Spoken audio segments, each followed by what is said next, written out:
We're going to continue the theme of all good news stories, and we're on to item legs 11, and that is Cultural Initiatives Fund 21-22 grants.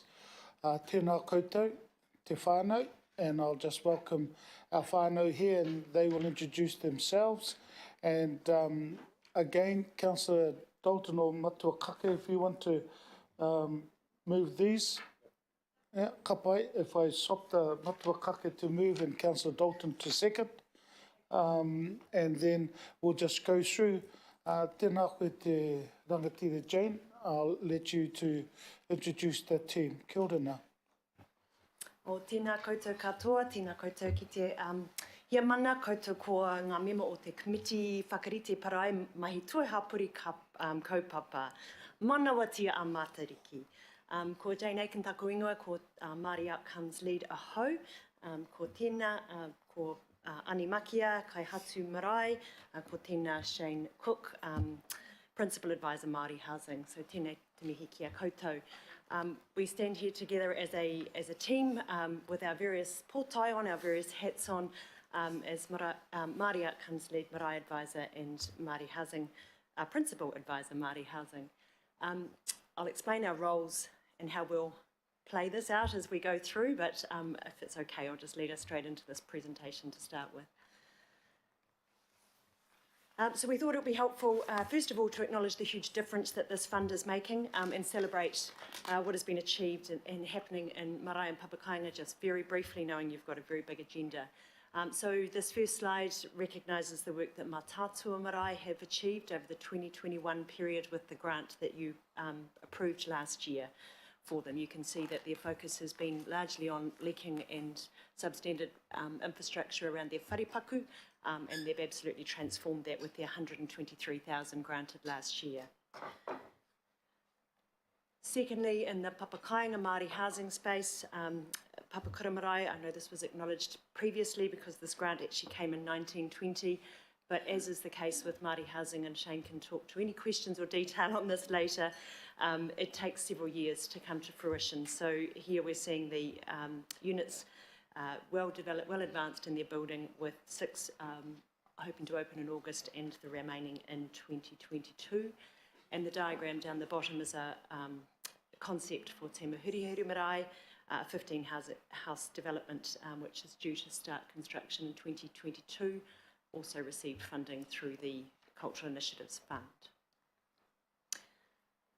But on to the main kaupapa of the item in front of you today. I'll just sit on the slide for a moment while I talk to the kind of ngāko or heart of the report. So hopefully you're all familiar now that the Cultural Initiatives Fund is $1.2 million granted annually, or available to grant annually, and that is seeded in the long-term plan every year. The annual grant is available to Papakaianga Māori Housing and Marae, with an upper limit of 170,000. Appendix A and B provide all the detail on how that grant is further the guidance to other aspects of how the grant is allocated. We opened the grant this year on the 1st of April for 7 weeks. Once the applications were received, both Ani and Shane do a great job of helping to support applicants to make sure that their applications are complete. We try to do our best to make sure that everyone's got the most chance of being considered for this application.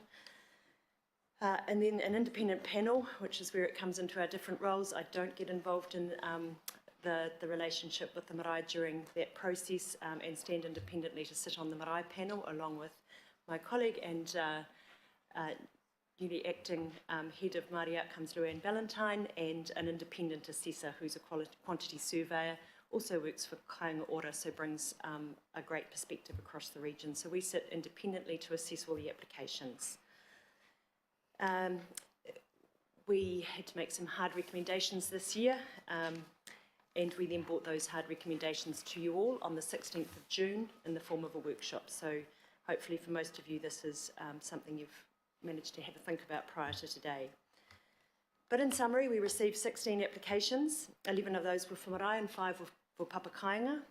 Overall, they were requesting over $2.5 million, remembering that we only have the 1.2 to allocate. So what we're recommending, which is what's on this slide, is that 12 are granted funding. A more full breakdown of this is in the last appendix on page 137. Of these, 9 of these recommendations are less than what people applied for, so they're partial funding. 3 are in full, and there are 2 that funding is not recommended. So overall, the reasons for those that are recommended for lesser or declining are fairly consistent. It's either because there's lack of alignment with the grant guidelines, the viability of the works is not as great, some have, if you like, some bit more nice to have aspects to their application, and we've been very careful to think about equity, both in terms of across the portfolio and across the region, across Mana Whenua, across Mātāwaka, and also looking at grants given previously. And talking to that, the last slide gives you a geographic and split between Papakaianga, Mana Whenua and Mātāwaka Marae. So I won't explain that. Hopefully that's visually helpful to see what the proposed recommendations will mean in terms of a geographic distribution and a distribution between Mana Whenua and Mātāwaka Marae. Nō reira, koe mutu ahau. That's all I have to provide by way of context for the report, and in particular acknowledge Annie and Shane's great work and their ability to answer any questions in relation to context, and myself in relation to recommendations. Kia ora. Tēnā koe, Jane, and tēnā koutou. Look, I just want to cover off on two particular questions. One is that what process did we go through in regards to having the council laws have the ability to look over the applications? That's number one, what we ended up doing. And look, I'll go with that one first. Just the process, and also, sorry, the second one is the application process. Who does I know it's in the report, but it's important to end up saying who ends up looking at the applications. Kia ora. Kia ora. So briefly mentioned that, but just again, the 16th of June, we provided all of the information about the applications that had been received in a workshop at the PACE committee here. And that PowerPoint summarising that was made available to all committee members. So that's the opportunity to your first partai in relation to having had the opportunity to look at the applications. The second partai, gone blank on, aroho mai. No, just who goes through, who does the application process, as in the decision around the applications that then come to us. Is it right. Maori Outcomes team? Is it? Sure. So once again, there's a panel of 3 that are staying independent from the time the applications open till today. The panel of 3 stay independent from working with Marae and Papakaianga, which is why we've got my amazing colleagues beside me. And so we go through all of the criteria in quite some detail, seek advice where needed, but bring that in an independent assessment back to you today. Ka pai. To our committee, partai, Councillor Cooper. Kia ora. So just with the applicants who didn't get through, there's not I suppose it's because it's public, is it, that it's not in here, the reasons why decline? I'm sort of looking, I can't see. Through the chair, it is in the report, but I'm just scanning up to the place. And scrolling through again, trying to... While I'm scrolling up as well, I can just talk to it briefly.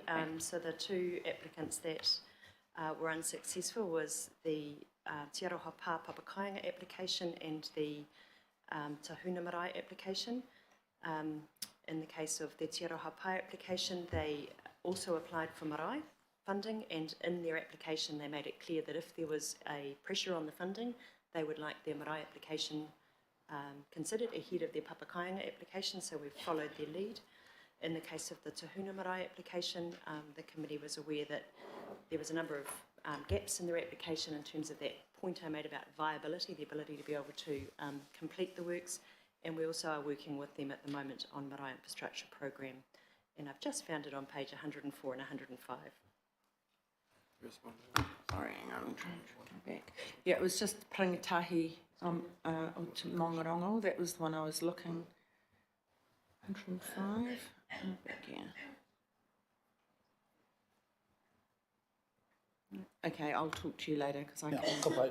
So through the chair, if I may just point out, there were 2 applications that were also not eligible. Oh, sorry, 1 application not eligible and 1 application withdrew. So in terms of adding up the numbers, 2 declined and 2, for the reasons just stated, not included, which is why we have the remaining 12 recommended.